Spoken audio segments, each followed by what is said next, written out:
25장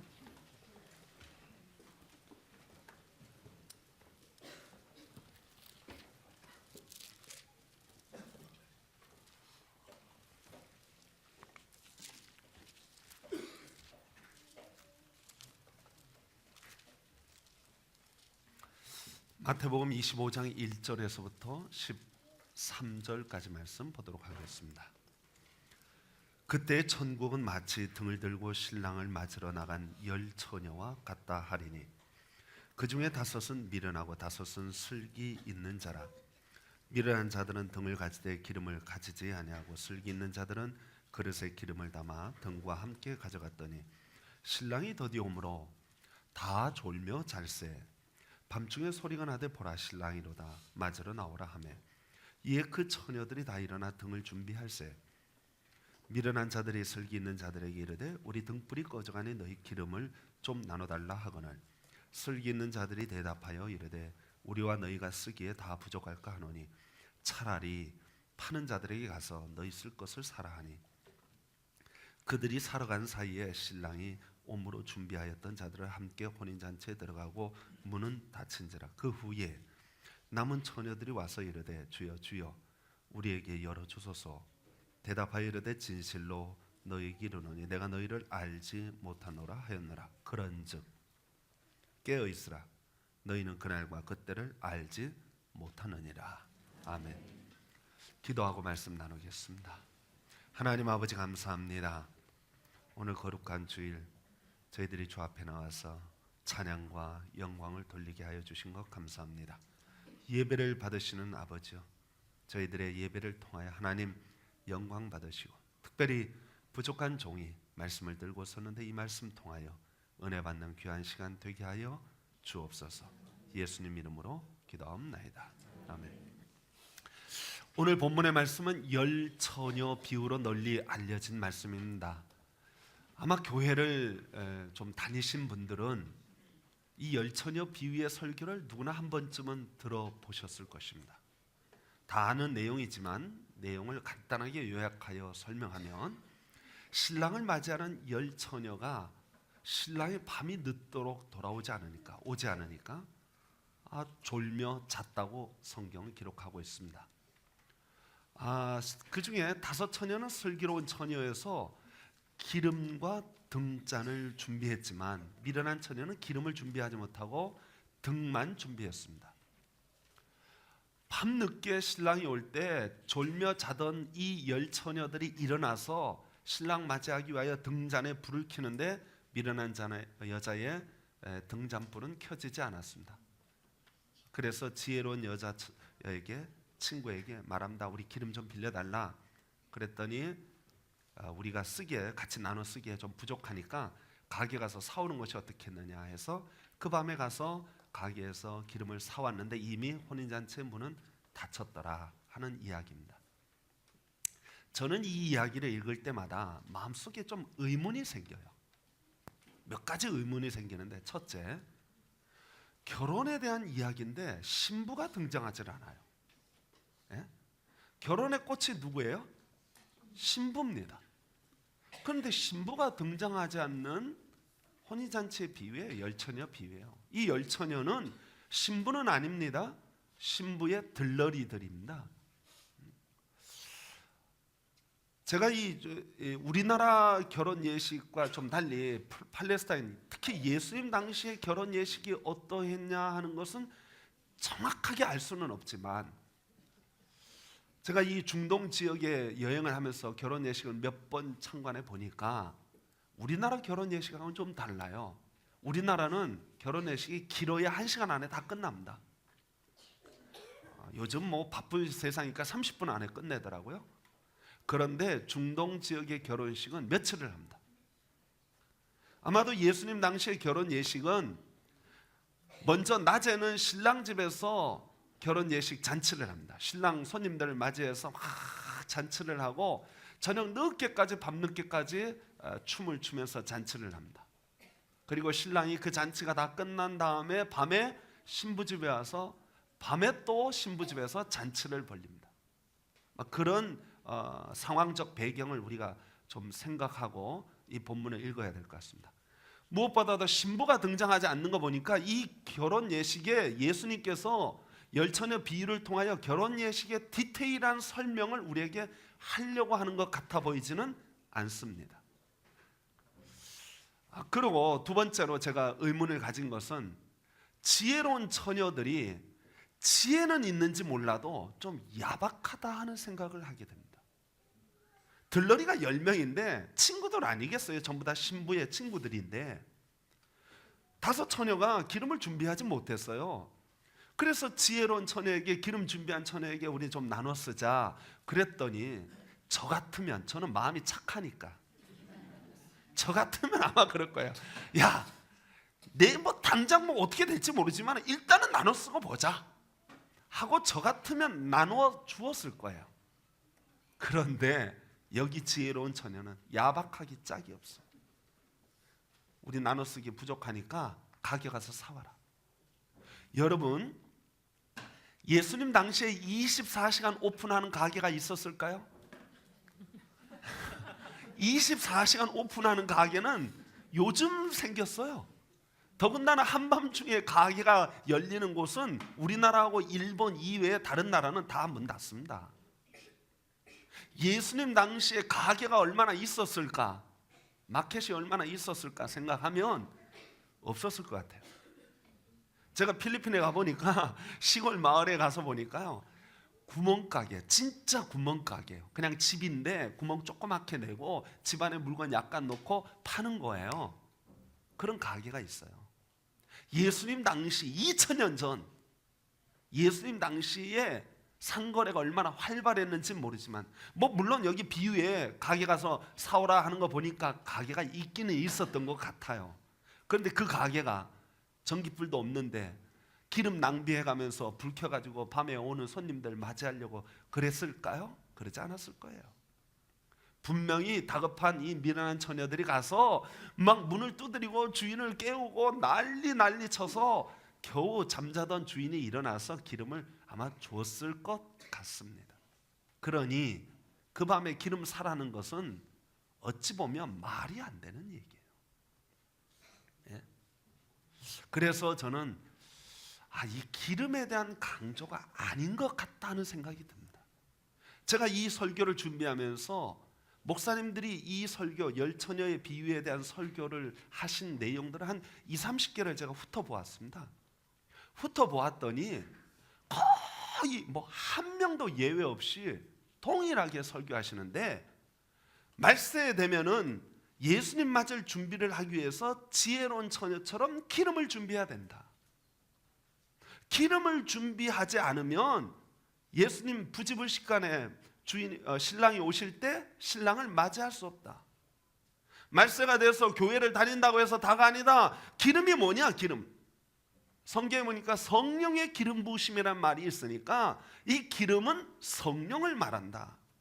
그래서 교회 다닌다고 다가 아니고 성령을 받아야 이 예수님을, 신랑을 맞이할 준비를 하는 것이다 라고 설교를 하시더라고요. 제가 그 설교가 틀렸다고 말할 수는 없지만, 저는 이 비유의 포커스는 기름에 있지 않는 것 같습니다. 왜 그러냐면 예수님이 내린 결론을 보면 알 수 있습니다. 예수님이 결론을 13절에 이렇게 결론을 내리고 있습니다. 뭐라고 말씀하시죠? 13절 말씀 보니까 그런즉 깨어있으라, 너희는 그날과 그때를 알지 못하느니라. 만약에 기름에 대한 강조점이 있다면 예수님 결론이 이렇게 내리셔야 마땅합니다. 그런즉 기름을 준비해라, 그날과 그때는 아무도 모르느니라. 부지불식간에 오는데 기름 준비해라. 안 그러면 최소한 등잔에 기름 있는지 확인은 하거라. 뭐 이렇게 결론을 내려야 할 텐데 결론이 좀 엉뚱해요. 깨어있으라. 예수님이 지금 강조하고 싶은 것은 기름이 아니라 뭘 강조하고 싶어요? 깨어있어라 하는 것입니다. 그런데 이 깨어있으라 하는 말을 하면서, 여러분, 그러기 때문에 저는 오늘 본문에서 강조점은 기름이 아니라 깨어있는 것인데, 깨어있는 것과 연관된 말씀은 5절에 보니까 이런 말씀이 있어요. 5절, 신랑이 더디오므로 다 지혜로운 처녀든 미련한 처녀든 다 뭐 했다 그랬어요? 졸며 잘세. 다 잤어요. 그런데 예수님이 깨어 있으래요. 그렇다면 이 깨어 있는 이야기는, 지혜로운 처녀도 잤잖아요. 그러니까 깨어 있는 이야기는 눈을 똑바로 뜨고 주님 오실 때까지 막 이렇게 눈을 부릅뜨고 앉아야지 하는 것인가? 그것도 아닌 것 같습니다.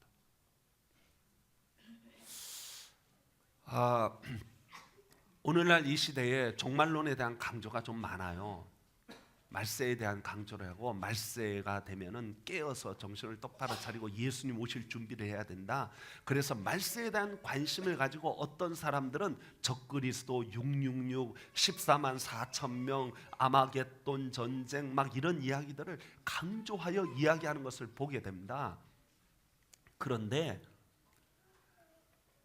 여러분, 저는 그건 아닌 것 같아요. 사도 요한이 요한계시록을 왜 썼을까요? 왜 종말에 대한 얘기를 요한계시록에 썼을까요? 여러분 생각해 보세요. 초대교회 교인들이 얼마나 환난과 핍박과 시험 속에 있었는지 몰라요. 사는 게 너무 힘들고 괴로웠어요. 요즘 식으로 말하면 어느 교회가 막 로마 군인들이 쳐들어와서 교회를 불살라 버리고 교회 문을 닫아버렸다. 어느 교회 목사님과 장로님이 붙잡혀가서 순교를 당했더라. 어느 교인은 막 교회 집에서 쫓겨났다더라.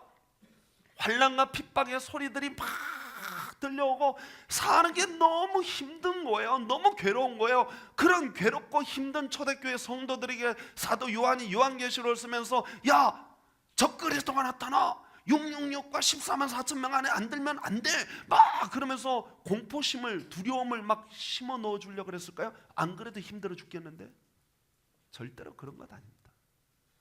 사도 요한이 요한계시록을 쓴 이유는 그 초대교회 성도들을 위로하기 위해서예요. 로마 군인들이 저렇게 득세하지만 직접 대놓고 로마 군인이라고 말하면 잡혀갈 것 같으니까 666이 저렇게 우리를 괴롭히지만 역사를 주관하시는 분은 누구시다? 하나님이시다. 하나님은 너희들을 붙들어서 구원하여 주시고 저 천국에 이르도록 하나님께서 지켜주실 것이다. 인도하여 주실 것이다. 우리 육신의 생명을 빼앗는 자를 두려워하지 말고 영과 육을 주관하시는 하나님을 두려운 줄 알고 하나님을 의지하며 살라. 그래서 믿음을 심어주고 소망 가운데 위로하게 하여 주시는 말씀으로 요한계시록을 기록한 것입니다.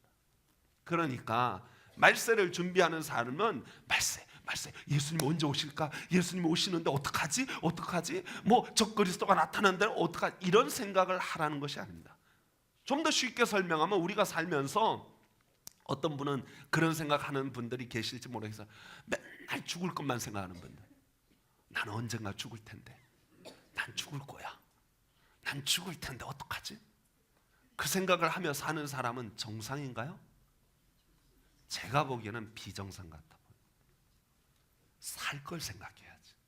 맨날 말세를 대비한다고 죽을 것만 생각하면 그건 정상이 아닙니다. 오늘 여기 예수님께서 깨어있으라는 말씀, 그 말씀은 저는 이렇게 설명하고 싶습니다. 사실 초대교회 성도들도 환난과 핍박 속에 살고 있었기 때문에 너무 힘들었지만 우리도 역시 힘든 건 마찬가지입니다. 그때 사람들이 죽음을 순교를 당하고 막 그런 정도는 아니어도 여전히 우리도 힘든 건 사실이에요. 얼마 전에 했던 드라마 미생이라는 드라마 보니까 제가 거기 좋아하는 친구 하는데 오부장이라고 하는 친구죠. 위에 상사들한테 막 프레스를 받는 거예요. 밑에 직원들은 자기를 우습게 보고 직원 동료들은 막 자기를 시기하고 질투하고 모험과 모략과 막 또 직장 생활이 정말 너무 힘든 거예요. 가슴에 사표를 꼭 끼고 다니는 거예요. 에이씨, 언젠가 내야지. 이거 뺐다 넣었다 하는 거예요. 제가 우리 교회 남자 성도님들을 가끔 만나가지고 대화를 해보니까 요즘 어떠세요? 하고 물으면, 목사님 요즘 제 진짜 좋아요. 잘 나가고 있거든요. 행복해요. 그런 분을 제가 본 적이 없습니다. 다 힘들대요. 다 힘들대. 그 오부장이 사표를 낼까 말까 고민하는 중에 자기보다 먼저 퇴직한 직장 상사, 전에 모시고 있던 상사와 만나서 술 한잔 하면서 이야기를 하는 거예요. 선배님, 정말 힘듭니다. 이게 전쟁터입니다. 정말 힘들어서 죽을 것 같습니다. 에이, 그냥 사표 낼까 지금 생각 중입니다. 그랬더니 그 선배 하는 말이, 이보게 오부장, 직장 생활이 전쟁이라면 나와 보니까 여기는 지옥이야. 지옥이야. 전쟁 같은 직장 생활 그게 좋은 줄 알고 버텨. 그렇게 얘기를 하더라고요. 여러분, 우리가 삶을 살면서 정말 전쟁 같은 사회생활, 직장생활, 지옥 같은 생활을 하고 있어요. 너무 힘들고 어렵다 보니까 정말 밤에 잠을 못 자고 이리저리 뒤척하다 보니까, 남이 알지 못하는 눈물을 흘리다 보니까 나도 모르게 내 영이 피폐해져 가요. 나도 모르게 하나님 의지해야지 하면서도 나도 모르게 주저앉을 때가 있어요. 쓰러지고 넘어질 때가 있단 말이죠. 신앙생활 오래 했다 하지만 나도 모르게 힘을 잃어버리고 믿음을 잃어버리고 세상에 막 너무 그 험한 세상을 막 살다 보니까 나도 모르게 지칠 때가 있단 말이죠. 안 그렇습니까? 그래 펄썩 주저앉아 있는데 어떤 사람이 와서, 여보게 그리 살면 되나? 우리 믿는 사람인데 사방팔방으로 우겨쌈을 당하여도 10,000명이 둘러서 너를 치료하여도 우리는 하나님 믿는 사람 아니야. 하나님 널 사랑하셔. 하나님이 지켜주셔. 하나님의 능력, 우리의 역사를 주관하시는 분은 하나님이시고 생사화복을 주관하시는 분은 하나님이신데 어찌 그렇게 주저앉아만 있을 수 있겠느냐? 일어나라, 정신 차리자. 그때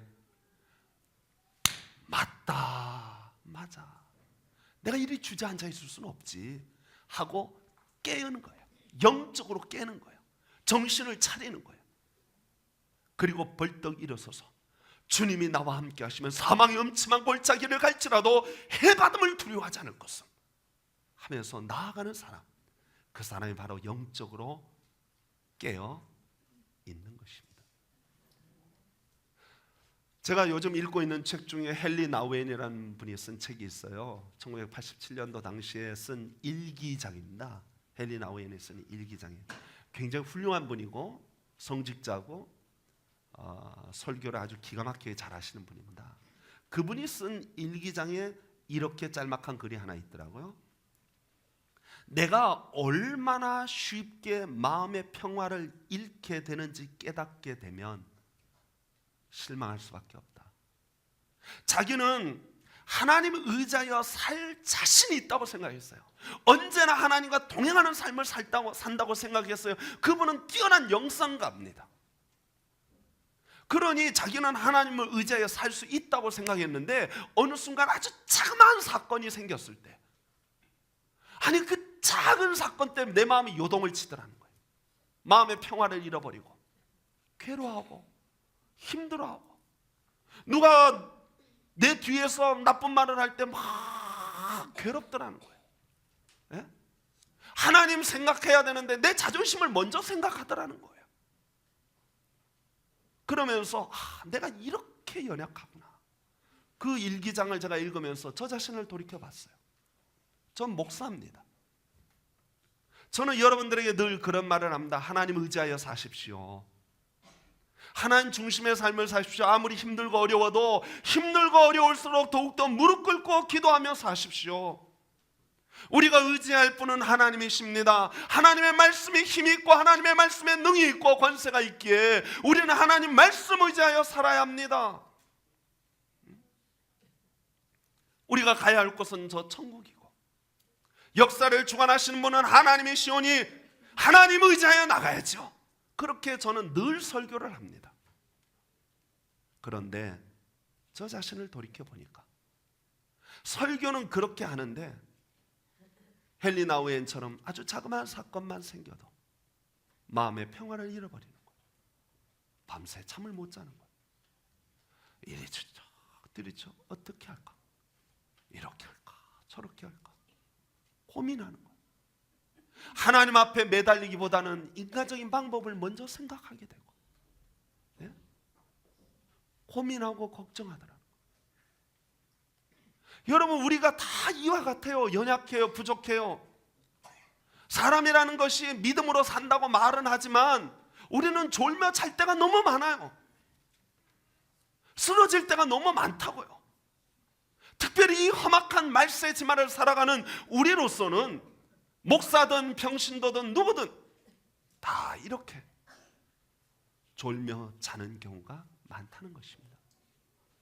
그렇게 졸며 자며 주저앉아 신앙생활하는 것을 뭐라고 하냐면, 이렇게 살아면 어떠니 저렇게 살면 어떠니, 바람 부는 대로 물결 치는 대로 그냥 그렇게 살다가 주님 맞을 준비가 하나도 안 돼 있는 거예요. 지혜로운 처녀는 뭡니까? 그 상황 속에서 영적으로 깨어나는 거예요. 맞아, 내가 처음 열심을 잃어버렸지, 내 영성을 잃어버렸지, 인간적인 방법과 수단으로 내가 살려고 애를 썼지, 그래 내가 하나님 앞에 무릎 꿇지 못했지, 그래 이제라도 늦지 않았으니 주님 바라봐야지, 주님을 의지해야지.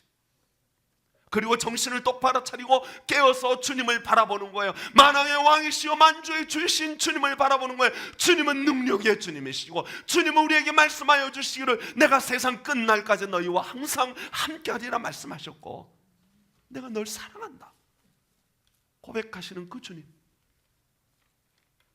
그 주님을 보는데 7번 넘어졌는데 다시 일어설 힘이 거기서 생기더라는 것입니다. 성도 여러분, 지혜로운 처녀는 누군지 아세요? 졸며 잘 수 있어요. 살다 보면 넘어질 수도 있어요. 힘드니까 넘어지고 쓰러질 수 있어요.